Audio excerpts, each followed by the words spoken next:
The emergency broadcast echoed through the halls of the Galactic Council chamber for the third day in a row. The voice of the Zerathi ambassador crackled with static and desperation, growing weaker with each transmission. Ambassador Kixrath's chittering speech, normally smooth and melodic, had become broken and hoarse. Please, anyone who can hear this, the plague has taken half our worlds. Our children hide in the deep shelters. We need help. We need medicine. We need hope. The council chamber remained silent. 200 species sat in their designated seats, some breathing oxygen, others methane, some existing as pure energy held in containment fields. All of them turned away from the broadcast. The consortium chancellor, a towering crystalline being named Vitrell, raised one geometric appendage and silenced the transmission with a gesture. The matter is settled, Vitrell announced, his voice like wind chimes in a storm. The Zerathi system is declared a Level 9 quarantine zone. All traffic is forbidden. The automated defense grid is now active. Any vessel attempting to breach the quarantine will be destroyed automatically. A murmur of agreement rippled through the chamber. The decision was logical. The decision was necessary. The decision was unanimous. The plague that had struck the Zerathi worlds was unlike anything the galaxy had seen in 10,000 years. It killed within 72 hours of first symptoms. It spread through the air, through water, through touch. Worst of all, it jumped between species. The Zerathi had been hosting a trade conference when the first cases appeared. Within a week, 17 different species had contracted the disease. 16 of those species had lost their representatives before they could escape the system. The galaxy's finest medical minds had studied the samples sent before the quarantine began. Their conclusion was absolute. There was no cure. There was no treatment. There was only death or isolation. To attempt a rescue would be to spread the plague across civilized space. One species dying was a tragedy. 100 species dying would be an apocalypse. The mathematics were simple. The ethics were clear. The Zerathi had to be abandoned. Vitrell dismissed the council session. As the representatives filed out, returning to their embassies and vessels, not one looked back at the silent emergency broadcast channel. The Zerathi would scream into the void until their voices failed. Then, there would only be silence. 3 systems away, the human cargo vessel Defiant Hope drifted through standard space, hauling medical supplies to a colony on the rim. The ship was old, her hull scarred from decades of service. But her engines ran clean, and her crew ran cleaner. Captain Sarah Chen sat in her command chair, reviewing manifest reports, when Communications Officer Maria Torres suddenly sat up straight. "Captain, I'm picking up something strange on the emergency channels." Sarah looked up from her datapad. She was a small woman, barely 5 feet tall, with black hair pulled back in a tight bun, and eyes that had seen too many hard decisions. "Strange how? It's a distress call. Zerathi language. But it's on a loop. Like it's been broadcasting for days. And there's something else." Maria adjusted her headset, her brown fingers dancing across the control panel. "It's coming from inside a quarantine zone." The bridge fell silent. Sarah stood and walked to the communications station. "Play it. Play it." The voice that emerged from the speakers was barely a whisper. "This is Shelter Complex 7. Zerath Prime. We have 6,000 civilians. 4,000 are children. Our supplies will last 3 more days.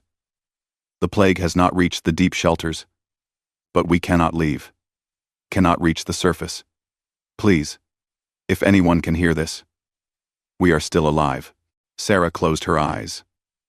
Behind her, the bridge crew waited.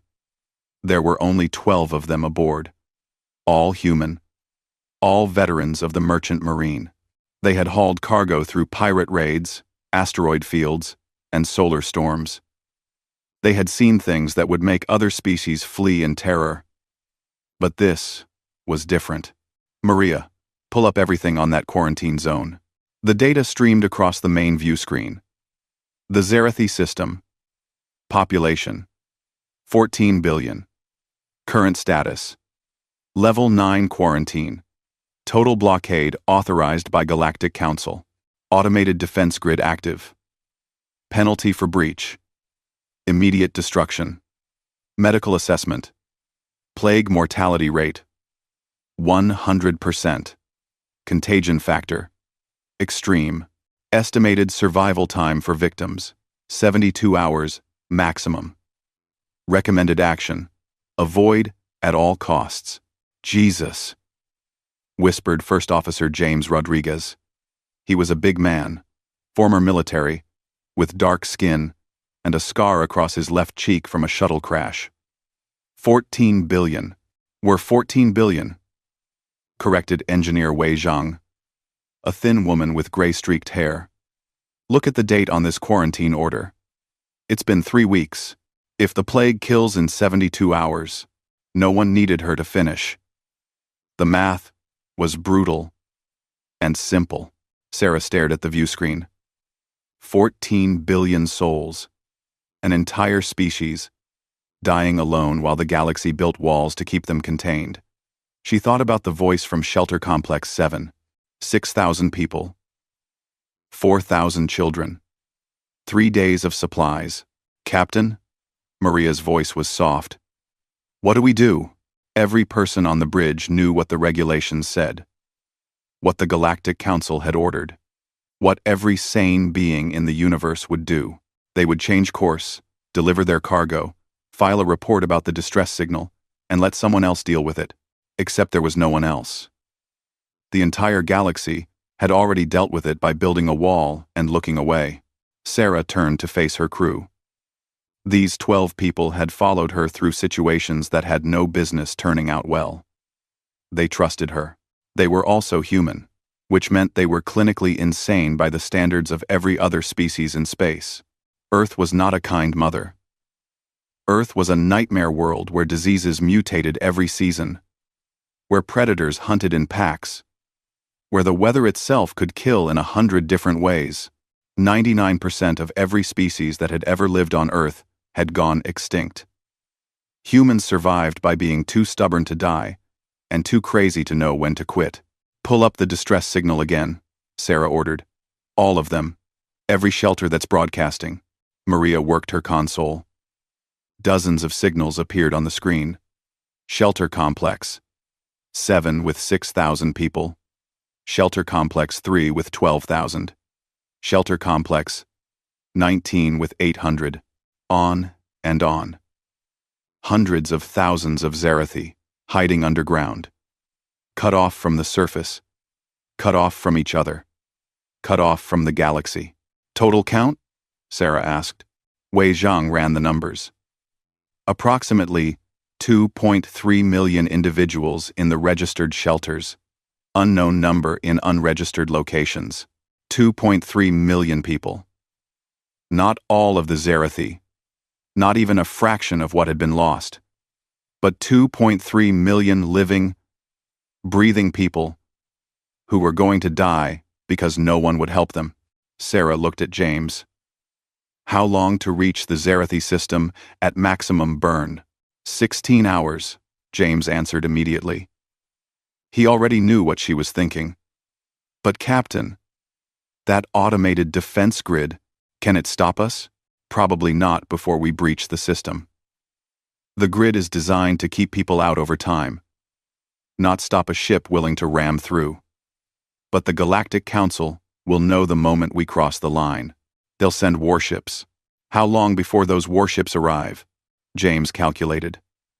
48 hours minimum, maybe 72. Sarah did her own math.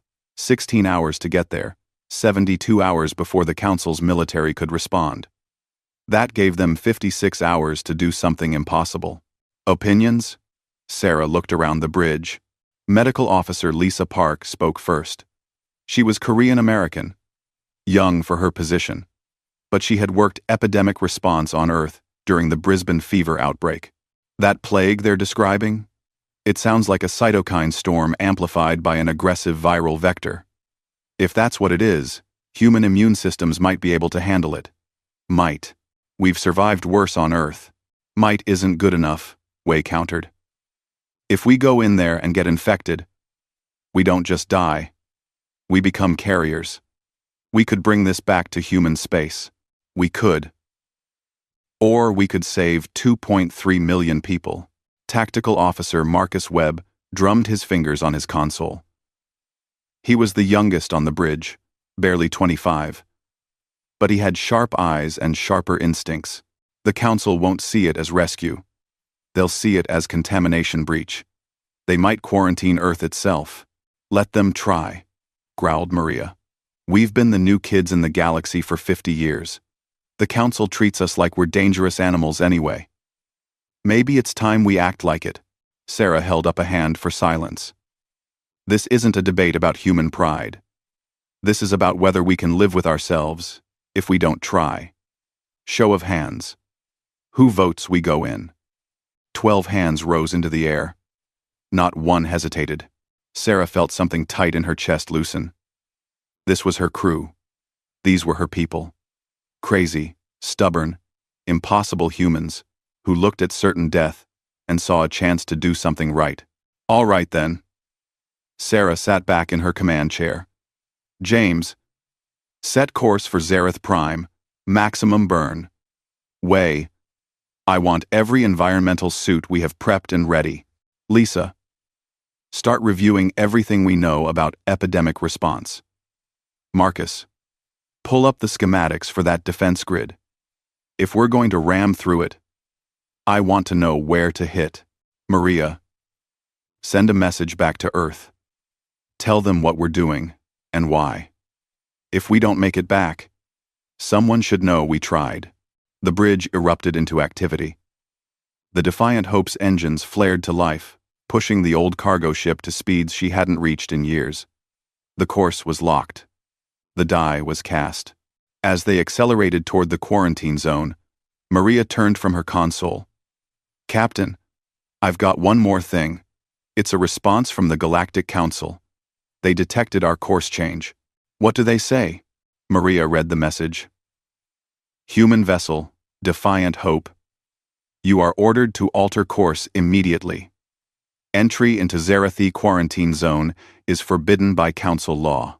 Violation will result in destruction of vessel and permanent sanctions against Earth. Acknowledge and comply. Sarah smiled. It was not a nice smile.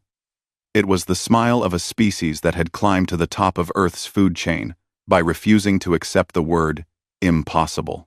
Send a reply. Tell them, we're human. We don't leave people to die. If they want to stop us, they're welcome to try. The message transmitted across space, bouncing through relay stations, reaching the Galactic Council chamber, where Vitrell still presided. The crystalline being read the message twice, unable to process the illogic. They're going in anyway, an aide whispered. That is irrational, Vitrell stated. They're human. Vitrell had no response to that. Humanity was still a puzzle to the older species. They came from a death world, a hell planet that should have produced either apex predators or cowering prey. Instead, it produced something the galaxy had never seen. A species that looked at suffering and ran toward it instead of away. In the Defiant Hope's medical bay, Lisa Park prepared equipment that the Galactic Council's best doctors had already declared useless.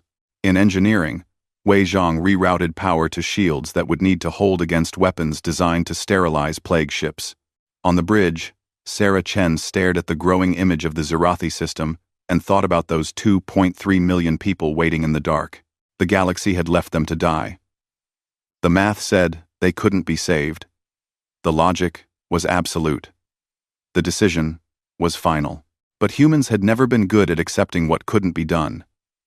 They had survived ice ages, plagues, wars, and extinction events. They had looked at death 1,000 times and said. The Defiant Hope raced toward the quarantine zone, her engines burning bright against the black of space. Behind her, the galaxy watched and wondered what madness drove these Deathworlders to throw themselves at the impossible. Inside Shelter Complex 7 on Zareth Prime, Young Zixith sat beside the failing radio, still broadcasting her hopeless message into the void. She was only 12 years old by Zerathi standards, her chitin still soft, her antennae still learning to read the chemical signals of her people's language. She had been broadcasting for 3 days, ever since the adults had grown too sick to continue. She did not expect an answer. No one did. Then the radio crackled to life with a new voice. It was strange, alien, speaking in heavily accented Zerathi. Shelter Complex 7. This is the human vessel Defiant Hope. We received your distress call. We are 16 hours out. Hold on. Help is coming. Zixith stared at the radio. Then she ran through the shelter, screaming the impossible news. The humans were coming. The Deathworlders were coming. Someone still cared. The automated defense grid detected the Defiant Hope when she was still 2 light hours from the Zerathi system. Weapons platforms that had floated dormant for 3 weeks suddenly woke, their targeting systems locking onto the approaching vessel. Warning broadcasts transmitted on all frequencies in 47 languages. Attention approaching vessel. You are entering a level 9 quarantine zone. Turn back immediately or you will be destroyed. This is your only warning. On the bridge of the Defiant Hope, Marcus Webb watched the defense grid light up on his tactical display. Captain, I count 38 weapons platforms. They're charging weapons. We've got maybe 5 minutes before they open fire. Sarah stood behind his station, studying the display. Where are the weak points? Here, here, and here. Marcus highlighted 3 gaps in the grid. But they're not really weak points. The platforms can shift to cover them. It's more like slower points.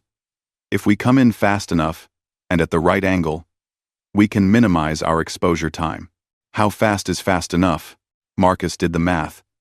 Faster than this ship was designed to go. Sarah turned to Wei Zhang at the engineering station.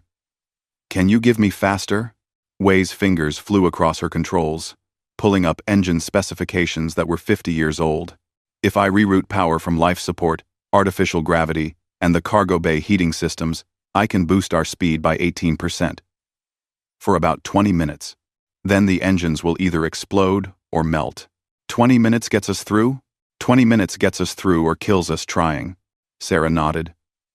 That was good enough. Do it. Marcus, plot the course. James, as soon as we break through, I want a direct course to Zereth Prime. Fastest possible landing vector. The crew moved with practiced efficiency. This was not the first time they had done something technically suicidal. Probably would not be the last, assuming they survived. Captain, Maria called from communications. I'm getting a transmission from the Galactic Council. It's Chancellor Vitrell himself. Put him through. The view screen flickered, and the crystalline form of Vitrell appeared. Behind him, the council chamber was in chaos. Representatives shouting in dozens of languages. Vitrell's voice cut through clearly. Captain Chen, I am ordering you to stand down. What you are attempting is not heroic. It is foolish and dangerous. That plague will kill you. If by some miracle it does not, you will become carriers. You will spread it beyond the quarantine. Millions could die across the galaxy. Sarah looked at the crystalline being who had sentenced an entire species to death. With respect, Chancellor, millions are already dying. 2.3 million people in those shelters are going to die in the next 72 hours if no one helps them. You've decided they're acceptable losses. I haven't. This is not a question of compassion versus cruelty, Vitrell said, his voice chiming with what might have been frustration. This is mathematics.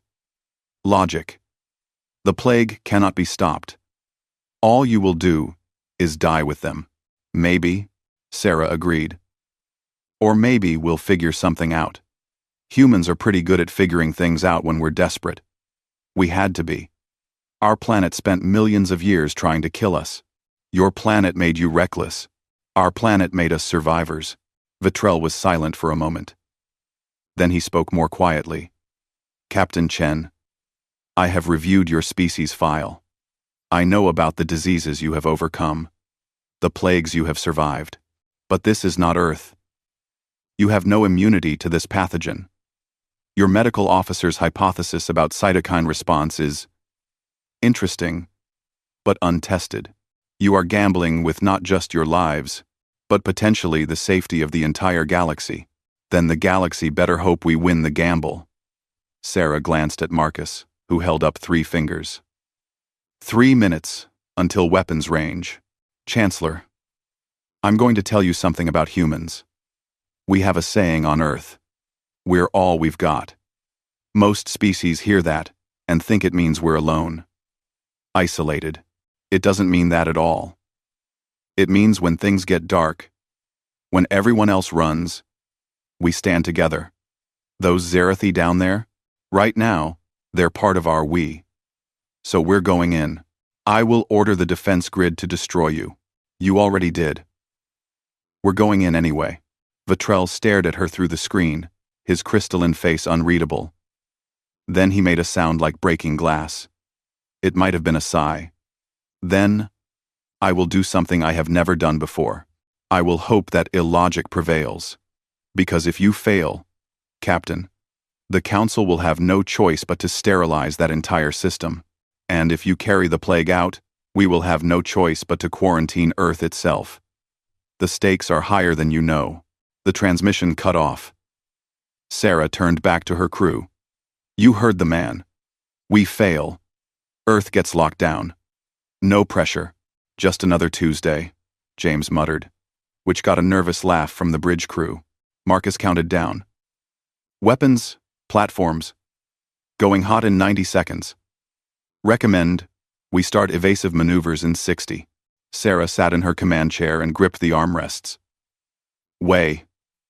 Give me that speed boost. Marcus. Execute your approach vector. Maria. Keep broadcasting on all frequencies that we're a rescue vessel. Maybe the platforms will hesitate. Some round. The platforms are automated, Marcus pointed out. They don't hesitate. Can't hurt to try. The Defiant Hope surged forward as Way dumped emergency power into the engines. The old cargo ship groaned, her hull shaking as she pushed past her design specifications. The weapons platforms tracked her approach, plasma cannons swiveling to aim.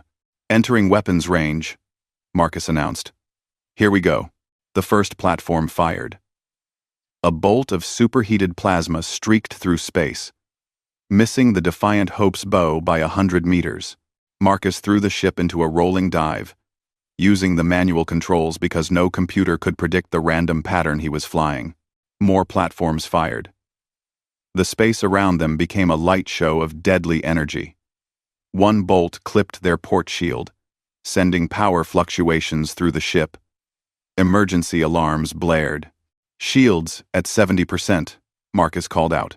Another bolt. Another hit. The ship shuddered.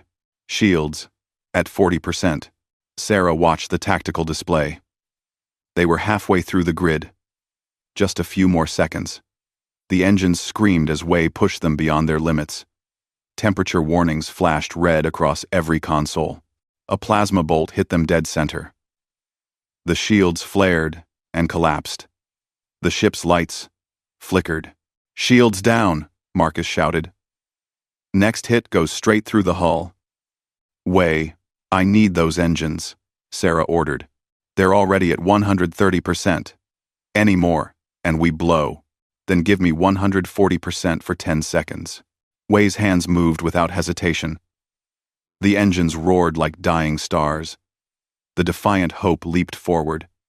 Faster than any cargo ship, had a right to move. Plasma bolts filled the space where they had been a heartbeat before. Clear! Marcus gasped. We're through the grid. The crew erupted in cheers. Then the cheers died as everyone realized what they had just done. They were inside the quarantine zone. There was no turning back now. If the plague killed them, they would die in this system, their bodies burned to ash by sterilization protocols. Status report, Sarah ordered, her voice steady despite her racing heart. James ran through the systems. Hull integrity at 85%. Shields offline. Will take 30 minutes to recharge. Engines running hot, but functional. We're alive, Captain. For now, Wei added darkly. Those engines are not going to last much longer. We've got maybe 6 hours of flight time before we need to shut down for repairs. Sarah nodded. 6 hours was enough. It had to be. Maria, broadcast to all shelters. Tell them we're here and we're coming down. James, get me that landing vector. Already plotted, James said. Shelter Complex 7 is our first stop. It's the closest to our entry point, and their situation is the most critical. 3 days of supplies means they're probably down to hours by now. The Defiant Hope descended toward Zareth Prime. Through the view screen, they got their first clear look at the dying world. The planet was beautiful, all blue oceans and green continents, white clouds drifting across a peaceful sky. It looked like paradise. Then they dropped into the atmosphere and saw the cities. Mother of God, Lisa whispered. The cities were graveyards. Massive metropolitan areas that should have blazed with lights were dark and silent. Streets that should have been filled with traffic were empty. Buildings stood intact, but lifeless. Here and there, fires burned unchecked where automated systems had failed. The Zarathi had not been destroyed by war or natural disaster. They had simply stopped living. I'm reading bodies, Marcus said quietly. Thousands of them. Just lying where they fell. The crew stared in silence. This was what genocide looked like when it came from nature instead of malice. An entire species, wiped out by something invisible, while the galaxy watched and did nothing. Shelter Complex 7, coming up, James announced, his voice rough with emotion. The shelter entrance was in a mountain valley, far from the dead cities. As they approached, Marcus suddenly tensed. Captain, I'm reading weapons signatures. Ground-based defense turrets. They're tracking us. Those would be the shelter's automated defenses, Lisa said. They probably went on high alert when the plague hit. They might see us as a threat. Maria, hail them on all frequencies. Let them know we're friendly. Maria sent the transmission. Shelter Complex 7. This is the human vessel Defiant Hope. We received your distress signal. We are here to help. Please do not fire on us. For a long moment, there was only static. Then, a young voice crackled through the speakers. Human ship? You came? You really came? It was Zixith, the young Zarathi who had been broadcasting the distress signal. Her voice shook with disbelief and hope. Sarah leaned forward.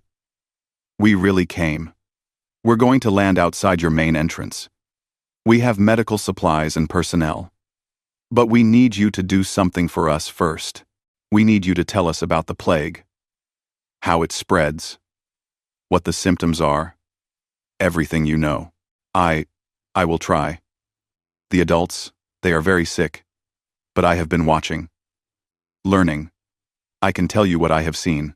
That's perfect. You're doing great. Stand by. The Defiant Hope settled onto the valley floor with a groan of stressed landing gear. Sarah stood and looked at her crew. Lisa, you're with me. James, you have command. No one else leaves this ship until we know what we're dealing with. Understood? Understood, James said. He did not look happy, but he knew the protocol. Someone had to stay behind. Someone had to be able to take off if everything went wrong. Sarah and Lisa met in the cargo bay, pulling on environmental suits that looked flimsy compared to the heavy quarantine gear that other species used. Human suits were lighter, more flexible.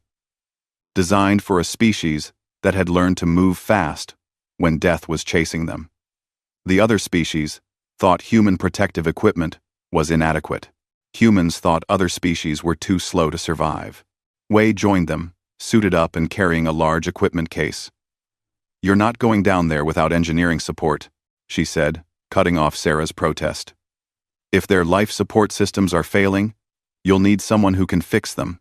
Sarah wanted to argue. She also knew Wei was right. Fine.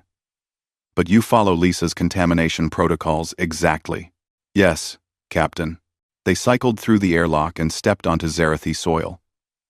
The air outside smelled wrong, even through the suit filters, smoke and decay, and something chemical that Sarah could not identify. In the distance, one of the dead cities burned. The shelter entrance was a massive door set into the mountainside. As they approached, it cracked open just wide enough for a figure to slip through. Zixith was small, barely up to Sarah's chest, her insectoid body covered in pale blue chitin. Her antennae twitched nervously as she saw the humans. "You are smaller than I expected," Zixith said in careful galactic standard. "The council records say humans are apex predators from a death world. I thought you would be bigger." Sarah smiled behind her helmet. "We don't need to be big. We just need to be stubborn. Can you take us to your sick?" Zixith led them into the shelter. The corridors were wide and tall, built for a species that was physically larger than humans. Emergency lights flickered overhead. The air inside was stale despite the life support systems. They passed Zarathi sitting against the walls, their movements slow and labored. Some looked up as the humans passed, their compound eyes reflecting confusion and fear. Others were too far gone to notice. The smell was worse inside, illness and fear and death waiting in the shadows. "This is our medical center," Zixith said, leading them into a large chamber. "We have 300 sick here. More in the shelters beyond. Our doctors died in the first week. Those of us who remain, we do what we can. But we do not know how to fight this." Lisa immediately went to the nearest patient, scanning with her medical equipment. Sarah watched as the young doctor's expression changed from concern to confusion, to something that might have been excitement. "Captain," Lisa said slowly, "I need to run more tests. But this plague, it's not what the council said it was." "What do you mean?" "I mean they were wrong. Completely wrong. This isn't some unstoppable super plague. It's bad, yes, but it's not impossible. It's a hemorrhagic fever virus combined with a bacterial co-infection. Nasty combination. But humans have dealt with similar things on Earth. Ebola, Marburg, dengue. We know how to fight this." Sarah felt hope bloom in her chest. "You can treat it?" "In 2. I think so. But I need to confirm something first." Lisa turned to Zixith. "The Galactic Council said this plague kills in 72 hours. Is that true?" "For most, yes," Zixith confirmed. "But some last longer. 5 days. A week. Those with stronger constitutions fight longer." "And you?" Lisa asked. "You've been exposed for weeks. Why aren't you sick?" Zixith's antennae drooped. "I do not know. Many of the young ones, like me, we have not gotten sick. We thought perhaps we were just slow to show symptoms." Lisa's scanner beeped. She looked at the results and actually laughed. "Your immune system is fighting it off naturally." She turned to Sarah. "Captain, this plague isn't unstoppable. It's just deadly to adults with fully developed immune systems. The young ones, the ones whose immune systems are still flexible, still learning they can beat it. Just like humans do with childhood diseases." Sarah processed this. The council's medical teams. They only tested adults, didn't they? Must have. They saw 100% mortality in adults and declared the whole plague untreatable. They didn't think to check the juveniles. Probably assumed if adults couldn't survive, children certainly couldn't. They didn't understand that sometimes being young and flexible is better than being old and rigid. "Can you make a treatment?" "I think so. We'll need to synthesize antibodies from the immune individuals, combine it with broad-spectrum antivirals and antibiotics to handle both the viral and bacterial components. It won't be a cure, but it will give their immune systems time to learn to fight back." "How long to set up production?" "With our equipment, 8 hours to develop the treatment. Then, we can start treating people immediately." Sarah looked around the medical center at the dying Zarathi. 8 hours. They could do this. They could actually do this. Then the whole shelter shook. Emergency alarms began to wail. Marcus's voice crackled over Sarah's comm. "Captain, we've got a problem. The Galactic Council just jumped a fleet into the system. 20 warships. And they're not here to help. They're broadcasting on all frequencies. They're ordering us to evacuate immediately. They say if we don't leave in the next 6 hours, they're going to sterilize the entire planet." Sarah closed her eyes. Of course the Council would do this. They could not allow the precedent. Could not allow anyone to prove them wrong.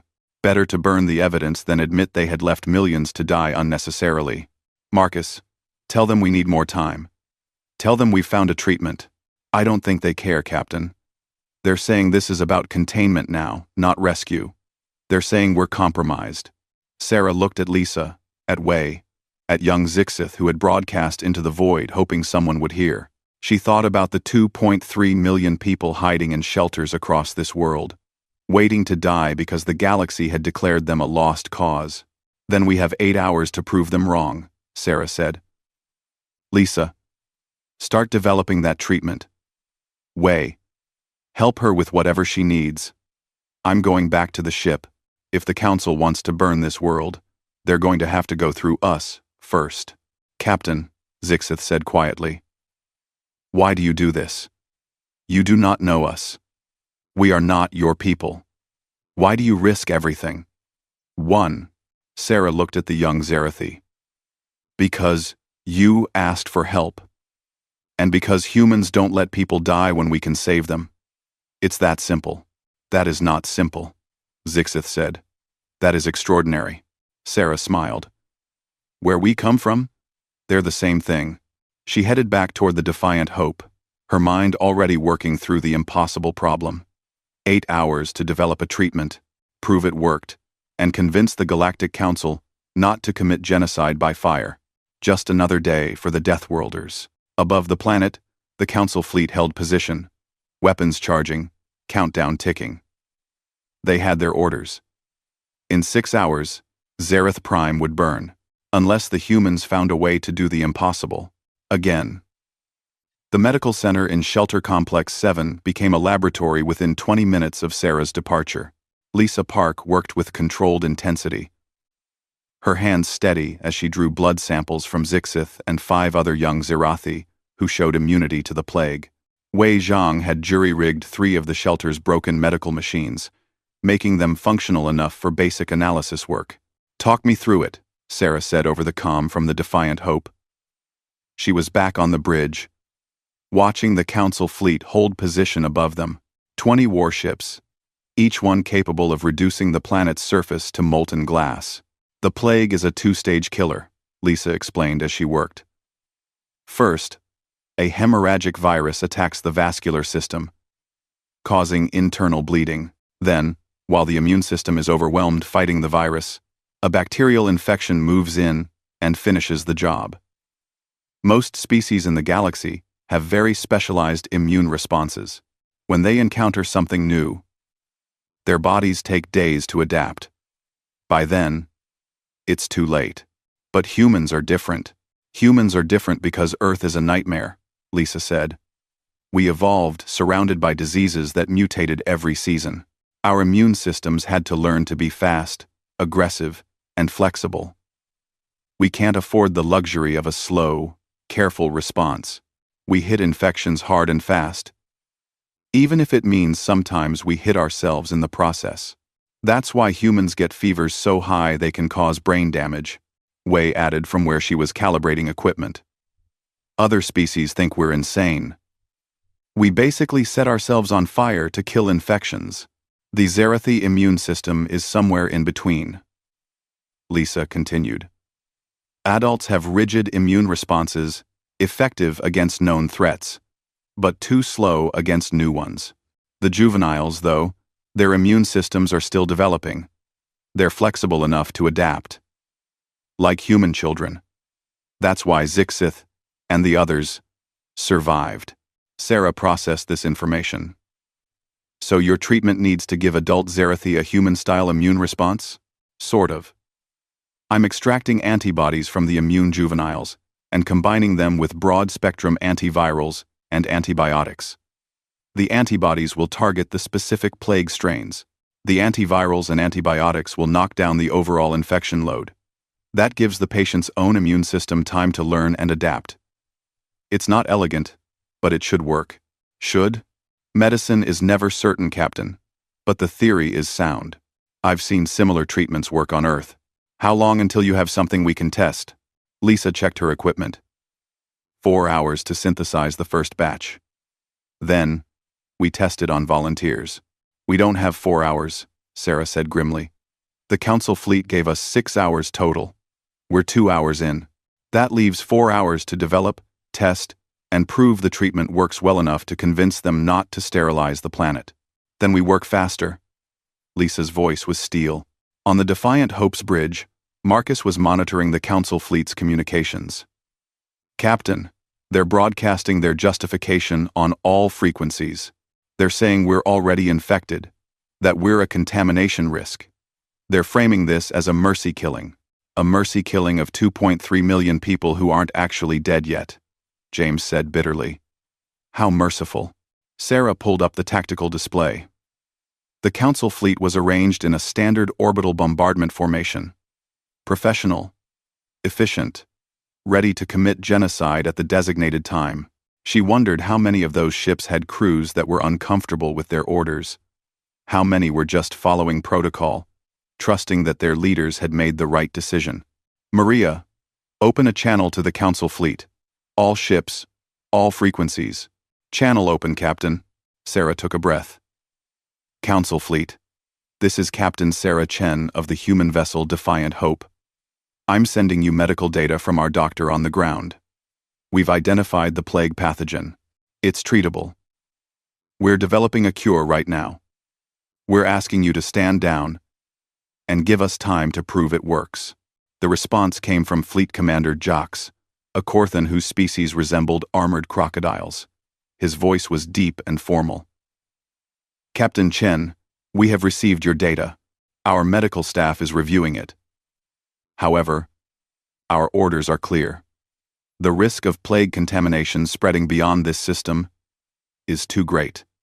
The quarantine must be maintained. Is Nather Penson. Commander, if you destroy this planet, you're murdering 2.3 million people who could be saved. If we do not destroy this planet and the plague escapes, we could lose billions across the galaxy. The mathematics are absolute. The mathematics are wrong. Sarah's voice rose. Your medical teams were wrong. They tested only adults and assumed the plague was universally fatal. They didn't check the juveniles. They didn't think to look for natural immunity. They made a mistake, and now you're about to kill millions of people to cover it up. There was a long silence. Then Commander Jacques spoke more quietly. Captain Chen, even if your medical data is accurate, you cannot save 2.3 million people in 4 hours. You do not have the resources. You do not have the time. The most merciful thing is to end this quickly, rather than give them false hope. The most merciful thing is to try. Sarah slammed her hand on her chair. Commander, I'm human. My species comes from a death world that killed 99% of everything that ever lived there. We survived because we never accepted that something couldn't be done. We're stubborn, we're reckless, and we're too dumb to know when to quit. Give us a chance to be all those things one more time. Another silence. I will consult with my command staff. You have 4 hours remaining, Captain. If you cannot demonstrate a viable treatment and delivery method by then, we will proceed with planetary sterilization. Those are my final orders. Jacques, out. The channel closed. Sarah slumped in her chair. 4 hours. They had 4 hours to do the impossible. Captain, Marcus said, I'm reading new contacts, jumping into the system. Small vessels, but a lot of them. Civilian transports, cargo haulers, even a few pleasure yachts. What the hell? Sarah pulled up the scanner data. Dozens of ships were emerging from jump space, all converging on Zareth Prime. As they got closer, Maria started receiving their identification signals. "Captain, those ships, they're all from human colonies. Nova Hope, New Beijing, Armstrong Station, all of them. They're broadcasting that they're here to help." Sarah felt her throat tighten. "How did they even know?" "Your message," James said quietly. "The one you had Maria send to Earth, explaining what we were doing. It must have been intercepted by the human colonies on the way. They scrambled ships to join us. On the view screen, the ragtag human fleet approached the Council warships. They were nothing like the sleek military vessels. They were working ships, scarred and patched, held together by spare parts and stubbornness. But there were so many of them. 50 ships, 100. More jumping in every minute. Maria was laughing and crying at the same time. They're all broadcasting the same message. We're human. We're here to help. Try to stop us. Duma. The Council fleet did not know what to do. Their weapons were designed to fight military vessels, not civilian transports. They could destroy them easily.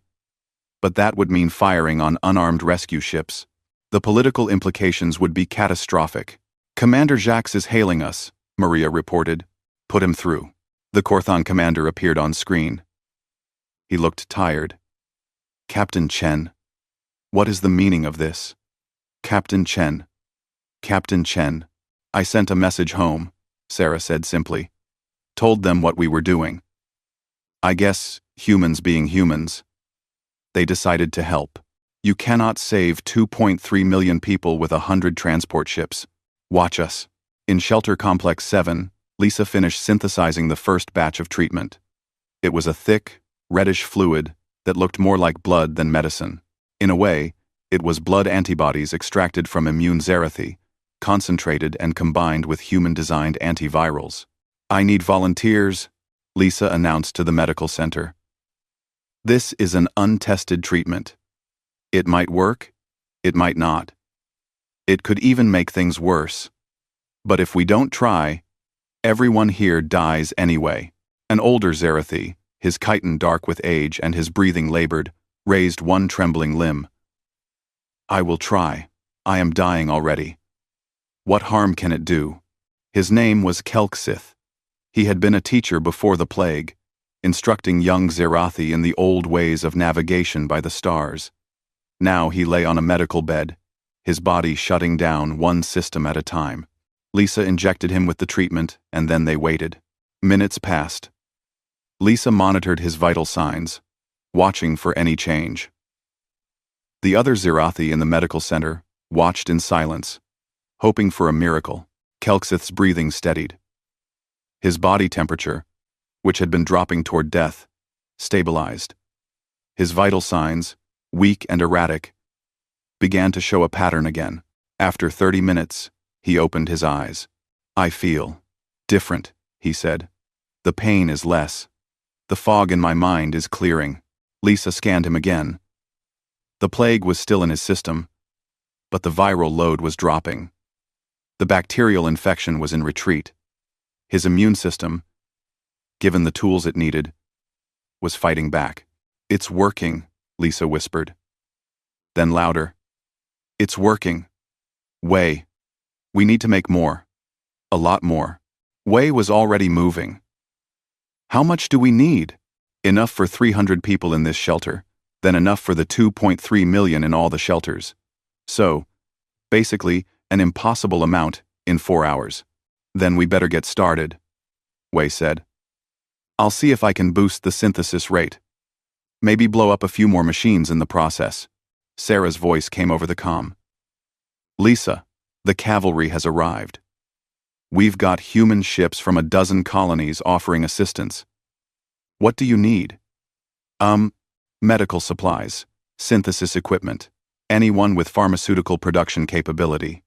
And Captain, we're going to need a lot of blood donations from the immune Zerathi juveniles. Not enough to hurt them, but enough to produce antibodies for millions of people. I'll coordinate with the other ships. How fast can you train other medical personnel on your treatment protocol? I can write it up in 10 minutes. Any competent medic should be able to follow it. Good. Send it to Maria. She'll broadcast it to the fleet. Every ship with medical capability can start producing treatment. We'll turn this into a production line. And that was exactly what they did. The human ships descended to Zareth Prime, landing near shelters across the planet. Cargo bays were converted into mobile pharmaceutical labs. Engineers who had never studied medicine followed Lisa's protocols with desperate precision. The immune Zarethi juveniles, understanding what was needed, volunteered their blood in carefully measured amounts. Zixith became a coordinator, moving between shelters, helping the humans understand Zarethi physiology. Explaining the treatment to her frightened people, she moved with a confidence that had not been there before. She had spent 3 weeks watching her species die. Now, she was watching them come back to life. In Shelter Complex 7, Kelksith sat up for the first time in 2 weeks. Around him, other Zarethi who had received the treatment showed similar improvements. The treatment was not perfect. Some patients were too far gone. Their bodies too damaged to recover even with help. But the majority responded. They got better. They lived. Commander Jacques watched from orbit as the impossible happened in front of him. The human ships, those crazy, reckless Deathworlders, were actually pulling it off. His medical staff confirmed that the treatment worked. His scanners showed that the plague was being contained. The contamination risk was dropping by the hour as more Zirathi recovered and developed their own immunity. He called Sarah. Captain Chen, my medical staff has reviewed your treatment data and observed the results. They confirm that the plague is treatable and that the contamination risk is manageable.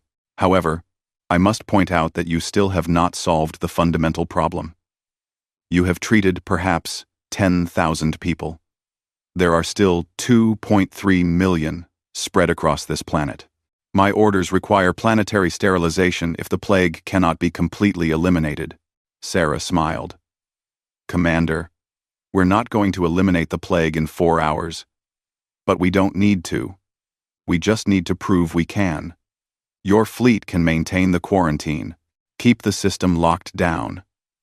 But don't murder 2.3 million people who are already surviving. Give us time. Give us 1 week. If we can't show significant progress in 1 week, then you can reconsider your options. 1 week is a long time to maintain a fleet in hostile quarantine. 1 week is nothing compared to the guilt of committing genocide when you didn't have to. Jacques was silent for a long moment. Sarah could see him struggling with the decision. He was a military officer. He had his orders, but he was also a sentient being who understood what it meant to kill millions of innocents. Very well, Captain Chen. You have 1 week. But understand this. If the plague shows any sign of spreading beyond this system, if contamination is detected on any of your vessels, I will not hesitate. I will destroy every ship here, human and Zarethi alike. Do you understand? Understood, Commander. Do not thank me yet. You still have an impossible task ahead of you. Commander, we're human. Impossible is what we do. The channel closed. The Council fleet remained in orbit, weapons still hot, still ready. But they did not fire. The countdown stopped. Sarah slumped in her chair, exhausted. Around her, the bridge crew celebrated quietly. They had bought time. Now, they had to use it. Over the next week, the human fleet worked without rest. Ships that had been designed to carry cargo carried medicine instead. Pilots who had been hauling freight became ambulance drivers, ferrying treatment between shelters. Engineers became medical technicians. Traders became coordinators. Everyone did what needed to be done. The Zarethi, seeing these aliens from a death world risk everything to save them, began to understand what humans meant when they said, "We're all we've got." It was not about being alone. It was about being together, even when logic said to stay apart. Kelksith recovered enough to return to teaching. He gathered the young Zarethi and told them about the humans, about the species that had survived a planet that killed almost everything, and used that survival instinct not for conquest, but for compassion. They did not have to come, Kelksith said to his students. They had nothing to gain and everything to lose. But they came anyway, because we needed help. Remember this. Remember that in the darkest moment of our history, when our own galaxy abandoned us, the Death Worlders saved us. Young Zixith, who had broadcast into the void hoping for a miracle, sat among her fellow juveniles and smiled. She had learned something important. The universe was not empty of compassion. You just had to find the species crazy enough to act on it. On the defiant hope, Sarah received a transmission from Earth. It was from the Human Colonial Administration, the closest thing humanity had to a unified government. The message was brief. Captain Chen, you have put Earth in a difficult position with the Galactic Council. Your actions were against their explicit orders. However, you have also demonstrated what humanity stands for. We're sending additional ships with full medical facilities. If you're going to save 2.3 million people, you might as well do it properly. Try not to start an interstellar war. Signed, Administrator Chen. Sarah laughed. Administrator Chen was her mother. Of course, she would support the mission while officially disapproving of the method. That was the human way: push the rules until they bent, then act surprised when things worked out. Lisa came onto the bridge, looking exhausted but happy. Captain, we've treated 90,000 people so far.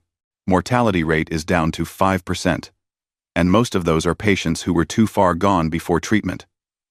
We're going to save them. We're actually going to save them. How are the immune juveniles holding up? They're heroes, every one of them. Zixith has organized them into a volunteer corps. They go from shelter to shelter, donating blood, helping with care, teaching others what they know. That kid is 12 years old, and she's running a better relief operation than most governments. Sarah thought about Zixith, the young Zerathi who had refused to stop broadcasting even when all hope seemed lost. Make sure she gets a commendation. From Earth. I'll write it personally. She'd probably prefer a thank you and a chance to study xenomedicine. Then we'll give her both. The days passed. The treatment spread. The death toll stopped rising. The Zerathi began to cautiously believe that they might actually survive this nightmare. Commander Jacques, watching from his fleet, sent periodic reports to the Galactic Council. He detailed the human efforts, the treatment success rate, the declining contamination risk. The Council did not know how to respond. Admitting the humans were right meant admitting they had been wrong. Admitting they had been ready to commit genocide based on incomplete data. Vitrell, the crystalline chancellor who had ordered the quarantine, requested a direct communication with Sarah. When the channel opened, he did not speak for a long moment. Then, Captain Chen, you have done something remarkable. You have proven that sometimes illogic prevails where logic fails. My species has existed for 15 million years. We have seen empires rise and fall.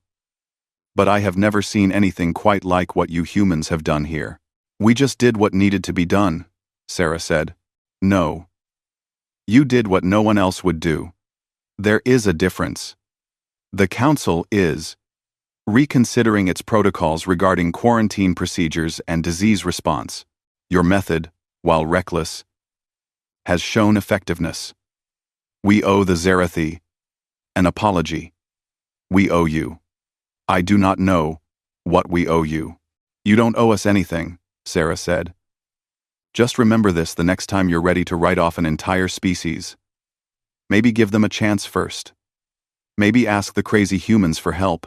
We're pretty good at the impossible. I will remember, Captain Chen. The galaxy will remember. When the transmission ended, Sarah looked at her crew. These 12 people who had decided to do something stupid and heroic and completely human. They had saved 2.3 million lives. They had changed how the galaxy thought about quarantines and diseases and what it meant to help. Not bad for a cargo ship with delusions of heroism.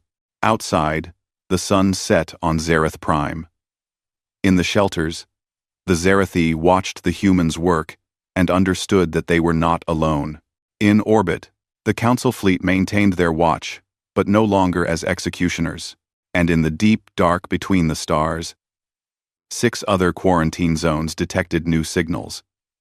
Human ships were coming. The Deathworlders were coming, because that's what they did. 3 days into the rescue operation, Earth itself responded, not just with medicine or supplies, but with a decision that would change everything.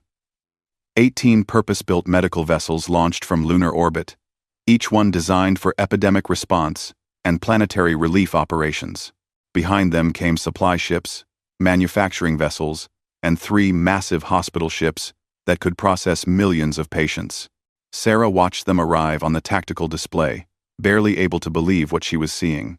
The lead vessel was the UHMS Nightingale, a city-sized medical ship that Earth had built after the Brisbane fever epidemic. She had hoped for more supplies. She had not expected an entire fleet. Captain Chen. This is Fleet Medical Coordinator Hassan speaking from the Nightingale. We're here to take over primary operations. You and your crew have done something incredible. But you look like you need some rest. Sarah almost laughed. Rest. She had not slept in 3 days. None of her crew had. They were running on adrenaline, stimulants, and the stubborn human refusal to stop when there was work to be done. Coordinator Hassan. We appreciate the help, but we're not standing down. These people need every hand they can get. I'm not asking you to stand down, Captain. I'm asking you to let us share the load. You've proven the treatment works. Now, let us scale it up. That's what we're designed for. It made sense. Sarah's crew were heroes, but they were not equipped for a relief operation this massive. The Nightingale and her sister ships were. They had the personnel, the equipment, the infrastructure to treat millions. Letting them take the lead was the smart play. All right, Coordinator. We'll integrate with your operation. What do you need from us? End. Way. End. God passus. Your doctor's treatment protocol, and everything you've learned about working with the Zerathi. After that, honestly, you should sleep. You've earned it. Sarah wanted to argue. But she also knew Hassan was right. She was exhausted. Her crew was exhausted. They had done the impossible part, proving it could be done. Now it was time to let others finish what they had started. But the universe had other plans. The Galactic Council held an emergency session. Vitrell presided over a chamber full of angry, frightened representatives. The news from Zerath Prime had spread across the galaxy. The humans had broken quarantine. They had ignored council orders. And worst of all, they had succeeded. The political implications were catastrophic. Order! Vitrell's voice chimed across the chamber. We must address the human situation with rationality. Ambassador Thexlar of the Rovan Collective rose to speak. The Rovans were an insectoid species known for their rigid adherence to protocol. The humans have violated council law. They must be sanctioned. If we allow this precedent, every species will think they can ignore our authority. The humans saved 2.3 million lives, countered Ambassador Yilrin of the Sorath Union. The Sorath were amphibious beings who valued compassion above strict law. They did what we should have done. What we were too afraid to do. They risked galactic contamination. Thexlar's mandibles clicked in agitation. If the plague had spread, but it did not spread, Yilrin interrupted. Because the humans were right, and we were wrong. They saw a solution we missed. They had the courage to act when we chose to hide behind our protocols. The debate raged. Some species wanted the humans punished as an example. Others wanted them honored as heroes. A few wanted both, unable to reconcile the contradiction. The Galactic Council, an institution that had maintained order for 10,000 years, was fracturing over what to do about humanity. Vitrell watched it all with growing concern. The crystalline being had lived for 3,000 years, serving the Council for most of them. He had seen disputes before, but nothing like this. The humans had exposed something uncomfortable. The Council was not infallible. They made mistakes, and their mistakes cost lives. We must vote on sanctions, Thexlar demanded. The humans must face consequences. V. Trell prepared to call for a vote. Then a new transmission arrived from Zareth Prime. It was from the Zarathi themselves, broadcast on all council frequencies. The speaker was Kelksith, the old teacher who had been among the first to receive treatment. Galactic Council. This is Kelksith, of Zareth Prime. I speak on behalf of all Zarathi survivors. We understand you are debating what to do about the humans who saved us. We wish to make our position clear. Where? Wintrade. The humans violated your orders, yes. They broke your quarantine, yes. They risked contamination, yes. But they also gave us our lives back. When you decided we were already dead, they decided we were worth saving. When you chose safety over compassion, they chose courage over fear. If you punish them for this, you are telling the galaxy that the Council values its rules more than it values life itself. The chamber fell silent. Kelksith's words echoed in the minds of every representative. He was right, and everyone knew it. The Council had abandoned the Zarathi to death. The humans had given them life. There was no protocol that could make that look good. Furthermore, Kelksith continued, we wish to announce that Zareth formally requests to join the Human Alliance Network. If the species who saved us will have us, we choose to stand with them rather than with the Council that left us to die. The political bomb had been dropped. If the Zarathi aligned with humanity, other species might follow. The Council's authority would be questioned. Everything would change. Vetrell made a decision. There will be no vote on sanctions. The human actions at Zareth Prime are hereby classified as emergency medical intervention, authorized under Council Code 773. No punishment will be levied. This matter is closed. Thexlar's mandibles clicked furiously. Chancellor, you cannot simply, I can and I have. This session is adjourned. The chamber erupted in chaos, but Vitrell was already leaving. He had been in power long enough to know when to cut losses. The humans had won. Fighting them now would only weaken the Council further. Better to accept the situation and try to maintain some dignity. But the situation was not over. As the Earth fleet established operations around Zareth Prime, word spread to 6 other quarantine zones scattered across the galaxy. 6 other dying worlds where species had been written off as unsavable. And now, seeing what had happened at Zareth Prime, those dying species began broadcasting their own desperate calls for help. On Earth, the Colonial Administration convened an emergency meeting. Administrator Chen Sarah's mother stood before the assembled representatives of humanity's colonies and settlements. She was an older woman, gray-haired but sharp-eyed, who had spent 40 years in diplomatic service. She had not expected her daughter's unauthorized rescue mission to turn into a galactic crisis. The question before us is simple. Administrator Chen said, 6 other species are dying in quarantine zones. They're calling for help. Do we respond? The debate was immediate and heated. Some argued that humanity could not save everyone, that they did not have the resources, that they would overextend themselves and accomplish nothing. Others argued that they could not ignore the calls for help, not after what they had just proven at Zareth Prime. We're not a wealthy species, pointed out Representative Torres from Nova Hope Colony. We've only been in space for 50 years. We're still building our own infrastructure. If we commit to saving 6 more species, we risk our own stability. We also risk our humanity, countered Representative Kim from New Beijing. Literally, what makes us human is that we help when we can. If we start calculating whether it's economically feasible to save lives, we become something else, something worse. Administrator Chen listened to both sides. She thought about her daughter, racing into a quarantine zone against all reason. That was the human way, acting first, worrying about consequences later. It had gotten them into trouble countless times throughout history. It had also gotten them through situations that should have killed them. How many ships can we mobilize? She asked her military liaison. We have 23 medical vessels available, including the Nightingale currently at Zareth Prime. We have 47 cargo ships that could be converted for medical supply runs. And if we put out a call for volunteers, we could probably get another 100 civilian vessels willing to help. Equipment? Supplies? We have enough medical supplies for 3 large-scale operations, maybe 4 if we stretch. For 6, we would need to begin emergency production. That would strain our industrial capacity. Administrator Chen nodded. The math was not good. They could help some of the quarantine zones, but not all.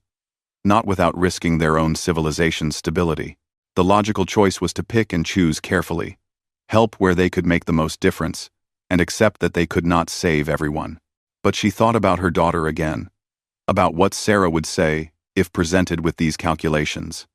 Sarah would say the math did not matter, that you helped who you could, and you did not stop until you physically could not help anymore. Send ships to all 6 quarantine zones, Administrator Chen ordered. Medical assessment teams first. They'll evaluate each situation and report back on what's needed. Then we'll figure out how to make it work. Administrator. If we overextend, then we overextend. That's what humans do. We push beyond what's reasonable and somehow make it work. If we fail, at least we'll fail trying. Send the ships. The order went out across human space. Within hours, ships began moving toward the 6 quarantine zones. They were not all military vessels. Many were civilian transports, whose captains volunteered to help. Some were private yachts converted into mobile medical labs. One was a mining ship whose crew had voted unanimously to abandon their current job and go save aliens they had never met. The galaxy watched in confusion and wonder. What kind of species did this? What kind of beings threw away profit and safety to help strangers across the galaxy? The answer, apparently, was Deathworlders, the crazy ones from the Nightmare Planet who did not understand that some things were impossible. Commander Jax, still maintaining quarantine around Zareth Prime, received reports of the human mobilization. He contacted Sarah. Captain Chen, what is your species doing? Responding to distress calls. Same thing we did here. There are 6 quarantine zones. Each one is as dangerous as this one was. Your species cannot save them all. Probably not, Sarah agreed. But we're going to try anyway. That's what we do. That is insane. Yeah, we get that a lot. Jacques was silent for a moment. Then, Captain, I have been authorized to offer Corthan medical support for the human operations. My fleet has extensive medical facilities. If you will have us, we wish to help. Sarah was surprised. Commander, I thought you were supposed to be containing us. I was, but I have been watching your species for days now. You work without rest. You risk everything for beings you do not know. You do not do this for profit or power. You do it because you believe it is right. That is inspiring. It makes one reconsider what is important. So, will you have our help? We'll have anyone's help who's willing to give it. Other species began to respond. Not the Council itself, which was still paralyzed by politics, but individual species, individual ships, individual commanders who saw what the humans were doing and wanted to be part of it. The Soreth sent 3 hospital ships. The Miraki, a species known for their engineering skills, sent construction vessels to help rebuild infrastructure. Even a few Rovan ships showed up, despite their government's opposition, their crews claiming they were on independent humanitarian missions. What started as one cargo ship breaking quarantine had become a movement. The humans had shown that the impossible was just difficult. That compassion was stronger than fear, and that sometimes the logical choice was wrong and the crazy choice was right. In Shelter Complex 7, Zixith watched the human medical teams work alongside Soreth doctors and Corthan medics and Miraki engineers. Species that had never worked together. United by a common purpose, she approached Captain Chen, who was supervising the distribution of medical supplies. "Captain, why did you really come?"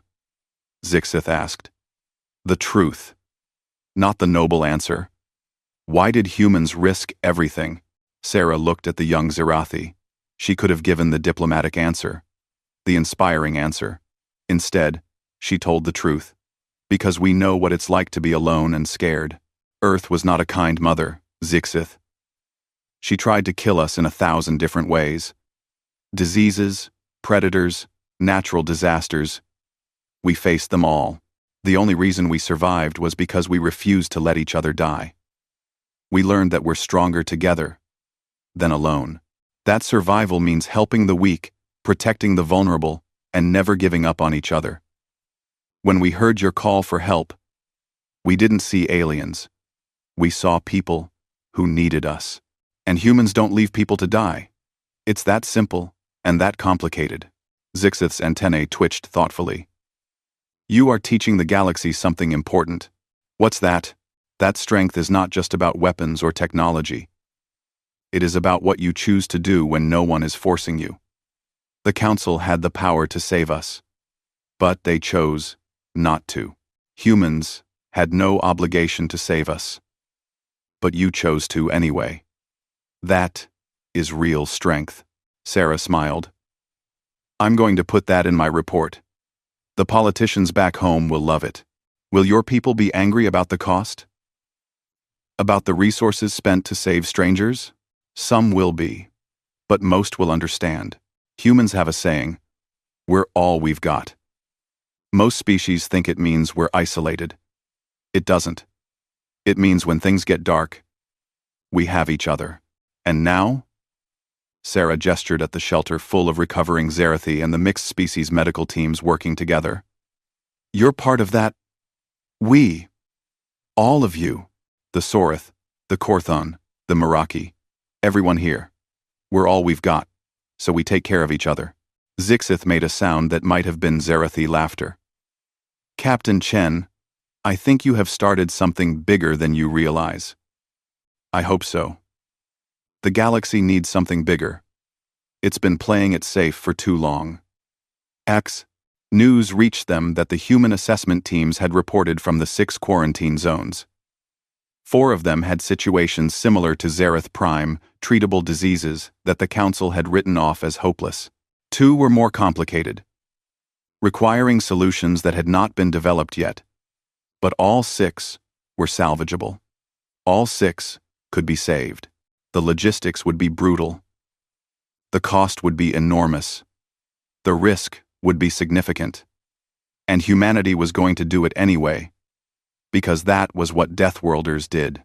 Administrator Chen received the assessment reports and immediately authorized full-scale operations for all 6 zones. She also put out a galaxy-wide call for assistance. Any species that wanted to help was welcome. Any ship that could carry supplies was needed. Any doctor, engineer, or volunteer who wanted to be part of something important could join. The response was overwhelming. Thousands of ships from dozens of species began moving toward the quarantine zones. The Galactic Council tried to maintain control, issuing protocols and guidelines, but no one was listening anymore. The rules had changed. The humans had proven that compassion was more important than protocol, and the galaxy was following their lead. Vitrell watched it all from his council chamber and realized that everything had changed. The Galactic Council was no longer the ultimate authority. They were now just one voice among many, and that voice had been proven wrong at a critical moment.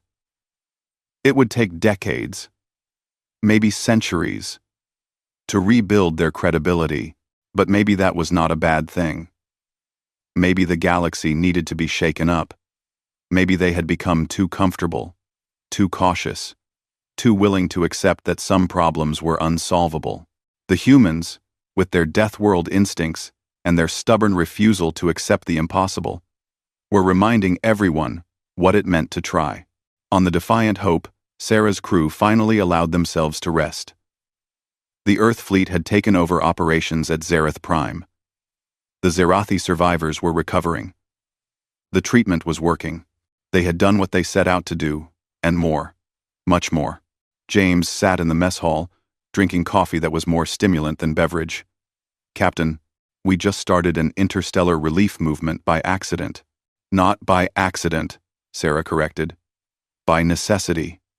Someone had to do it. You realize Earth is going to be famous for this. Humans are going to be known as the species that saves everyone. Could be worse reputations to have." Maria laughed from across the table. "Better than being known as the dangerous barbarians from the death world. We're still that too," Wei pointed out.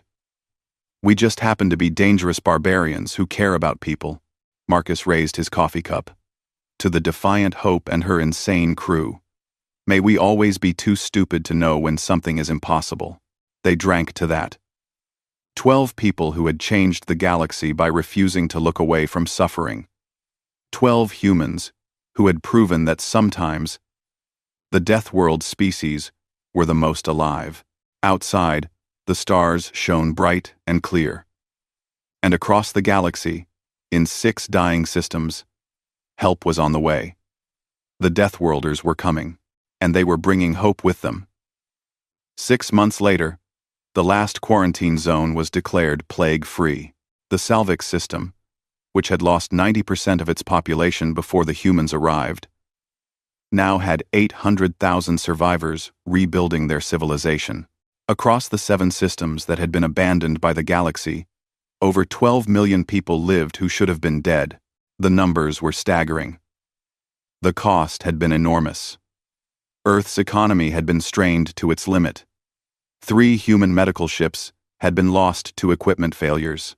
47 personnel had died from various complications.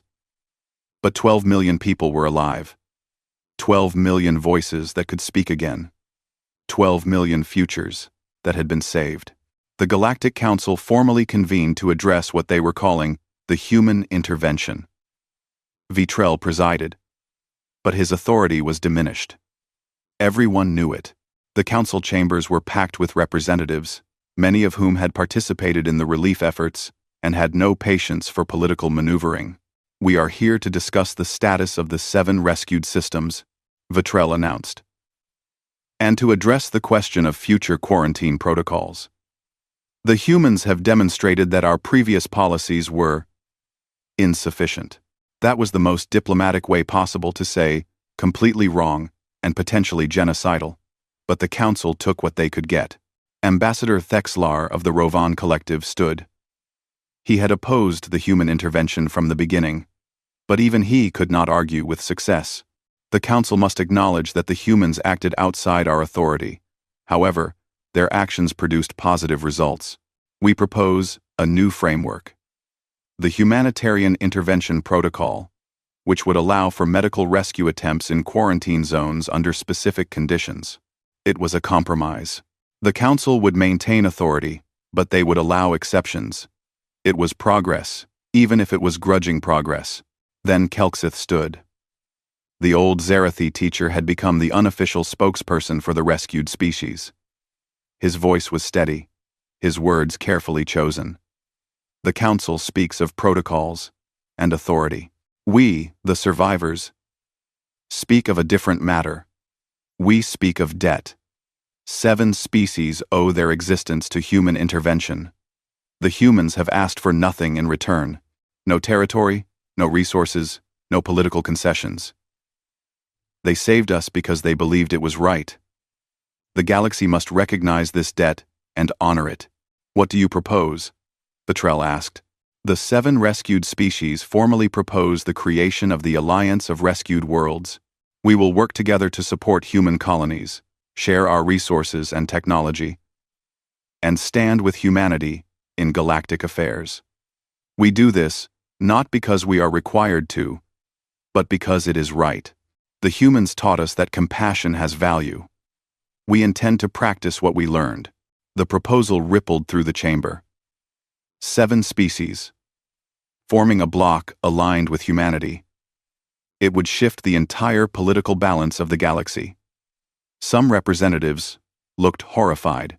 Others looked thoughtful. A few looked pleased. The Sorith Union immediately announced their support. The Sorith stand with the Alliance of Rescued Worlds. The humans showed us what true compassion looks like. We will not forget.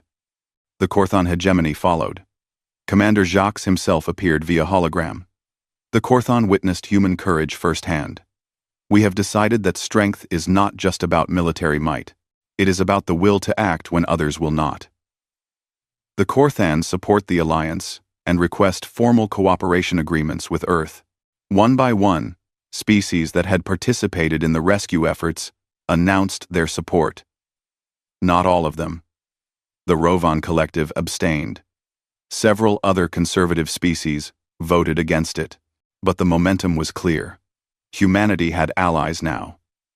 Real allies. Bound not by treaty, but by genuine respect and gratitude.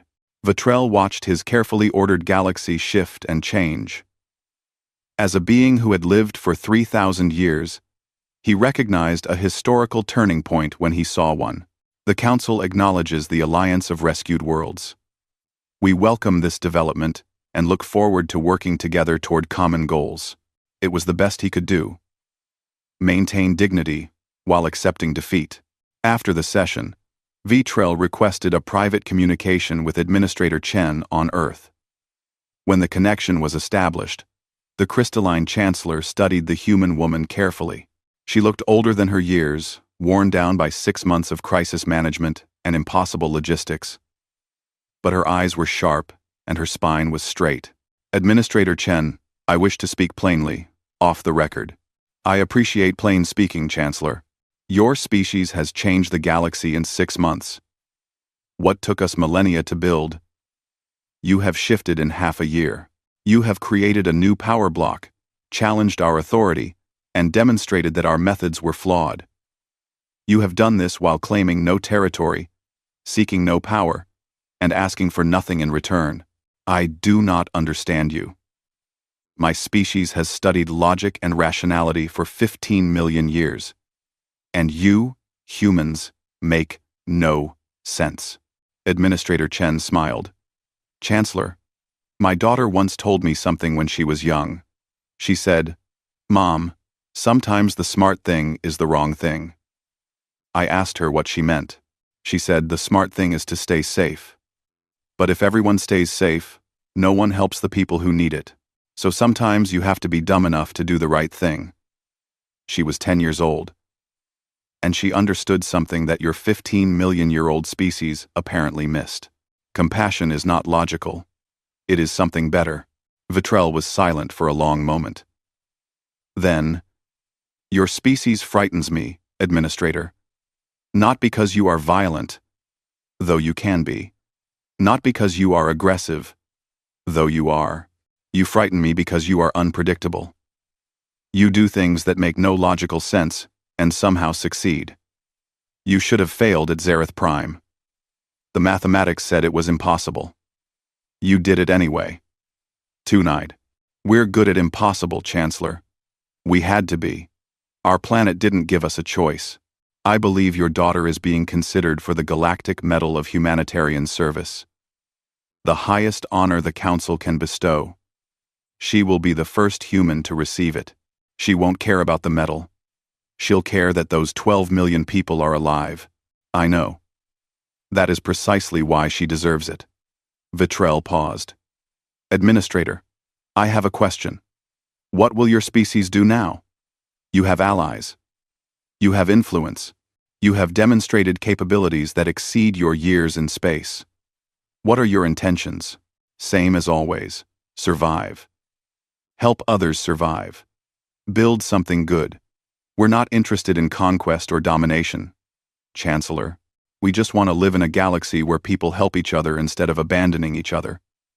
If that makes us dangerous, then I guess we're dangerous. It does make you dangerous. But perhaps dangerous in a way the galaxy needs.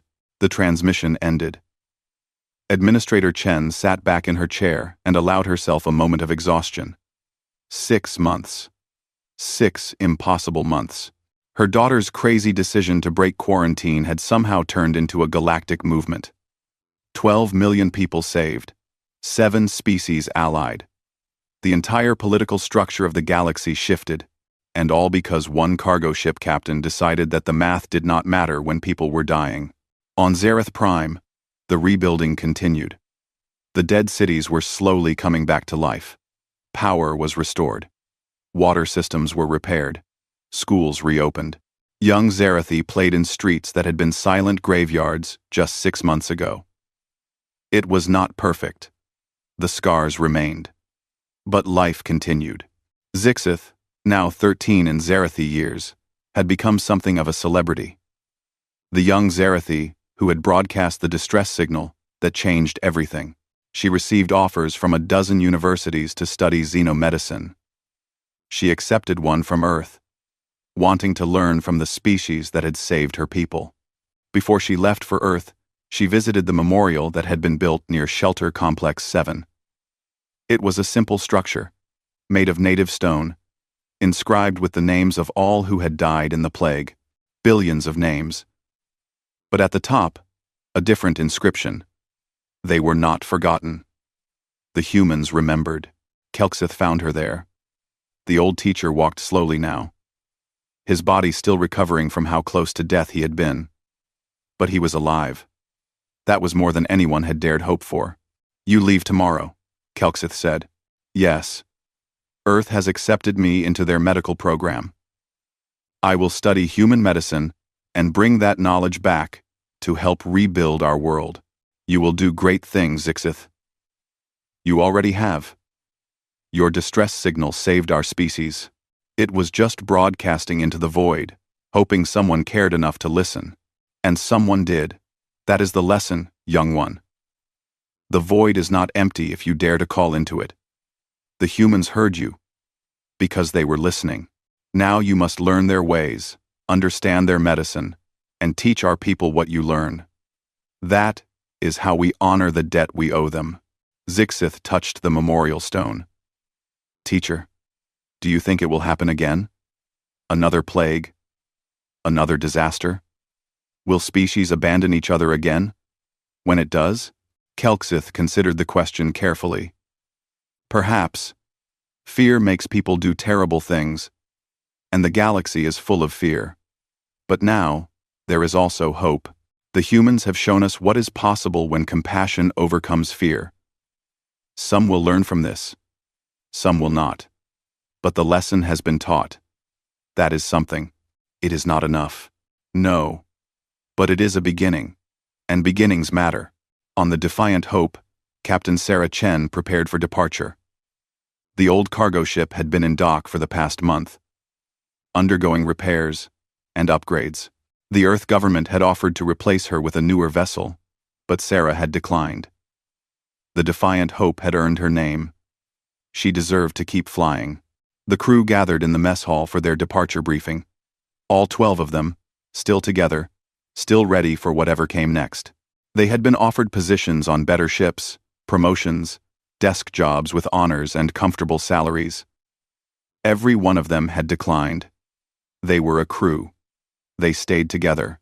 "All right, people," Sarah said, pulling up the mission brief. "We've got a cargo run to the frontier colonies. Standard supplies. Nothing exciting. Then we're supposed to swing by Nova Hope for crew rotation. After that, we have a month of scheduled leave. Earth wants us to take a break. Are we going to take that break?" Maria asked with a grin. "Probably not," Sarah admitted. "But we'll pretend we are when we file the reports," James laughed. "Captain, we broke galactic law, started an interstellar alliance movement, and probably shortened the Chancellor's lifespan by a few centuries.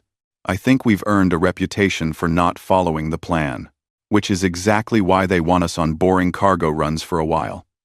Let things cool down. Let the politicians figure out what to do with us. And if another distress signal comes through?" Wei asked quietly. Sarah looked at her crew.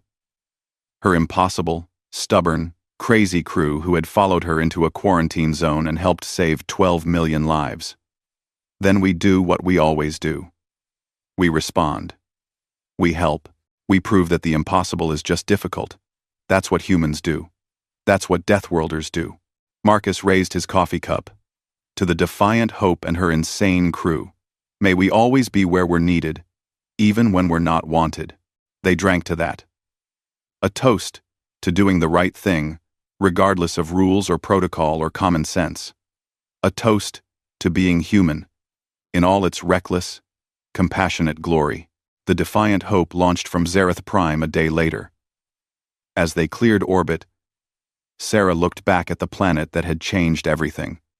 It was beautiful now, healing, and alive. Millions of Zarathi down there owed their lives to the decision of one crew to do something stupid and heroic. "Captain," Maria said from communications, "I'm picking up a transmission. It's from the Salvix system. They're having problems with their treatment supplies. Nothing critical, but they're asking if any ships in the area can assist." Sarah looked at the navigation plot.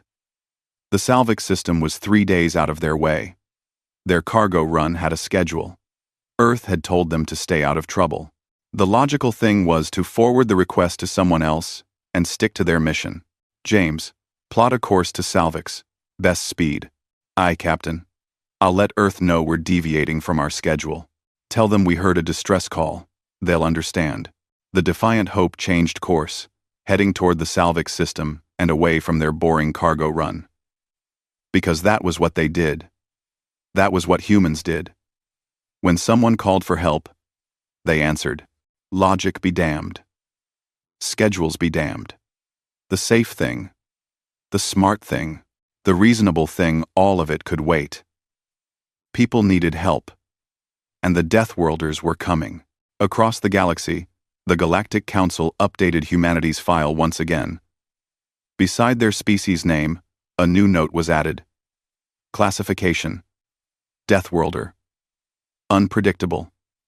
Irrational. Impossibly stubborn. Do not underestimate their capacity for compassion. It is more dangerous than their capacity for violence. If distress signal is transmitted, assume human response is imminent. Prepare accordingly. Note: attempting to stop them is generally futile. Recommend cooperation instead. Vitrell read the updated file and made that sound like breaking glass. That was the crystalline equivalent of a sigh. The humans were going to give him fits for the rest of his very long life. They were going to break rules, ignore protocols, and do impossible things on a regular basis. They were going to save people who should not be saved, and turn impossible situations into unlikely victories. And somehow, the galaxy was better for it. On Earth, Administrator Chen received reports of her daughter's latest deviation from orders. The Defiant Hope had responded to a minor distress call and was once again doing something heroic when she was supposed to be on a boring cargo run. Administrator Chen smiled and filed the report with a note. Approved. Captain Chen is acting in accordance with human values and merchant marine protocols. No disciplinary action required. Then, she opened her personal messages and sent one to her daughter. Proud of you. Try not to start another galactic incident for at least a month. Love, Mom. Sarah received the message 3 days later, in orbit around Salvix, having just delivered emergency medical supplies to a grateful population. She smiled and sent back. No promises. Love you too.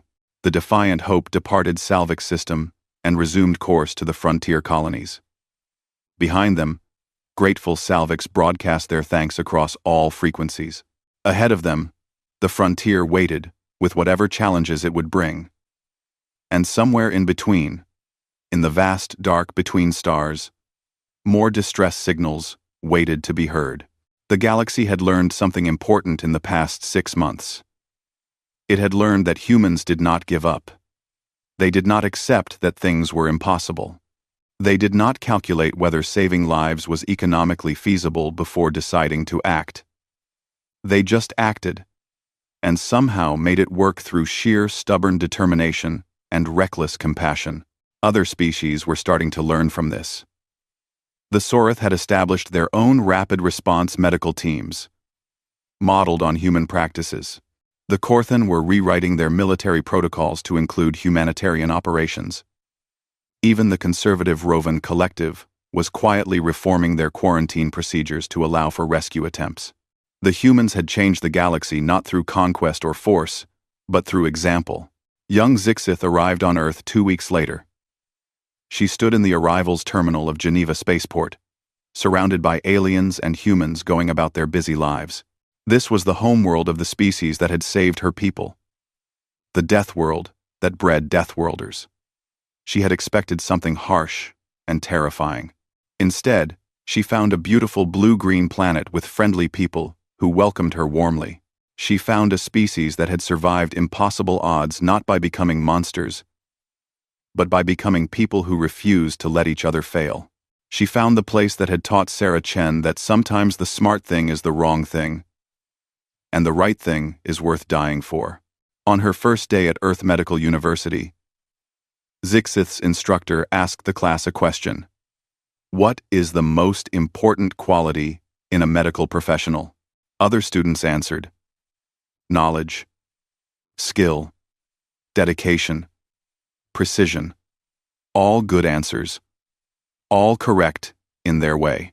When the instructor called on Zixith, she thought about broadcasting into the void, about the defiant hope breaking through a quarantine to reach her, about Captain Chen saying, "We're all we've got," and meaning it as a promise rather than a curse. Compassion, Zixith said. The will to act when others will not. The refusal to accept that some people cannot be saved. That is what humans taught us. That is what medicine should be. The instructor, an older human woman with gray hair and kind eyes, smiled. You've learned the most important lesson already. Now we just have to teach you the technical skills to back it up. Welcome to Earth, Zixith. I think you're going to do well here. And somewhere in space, the defiant hope continued on her journey, her crew ready for whatever came next. They were just one ship. Just 12 people.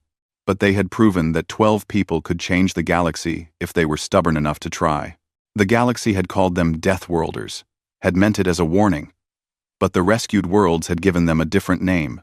Spoken with gratitude and awe, they called them Hope, and hope, as it turned out, was the most dangerous thing of all. Because hope made people believe that things could be better, that the impossible was just difficult, that compassion was stronger than fear. And once people believed that, there was no telling what they might accomplish. The galaxy would never be the same. And that was exactly what the Deathworlders had intended. The end.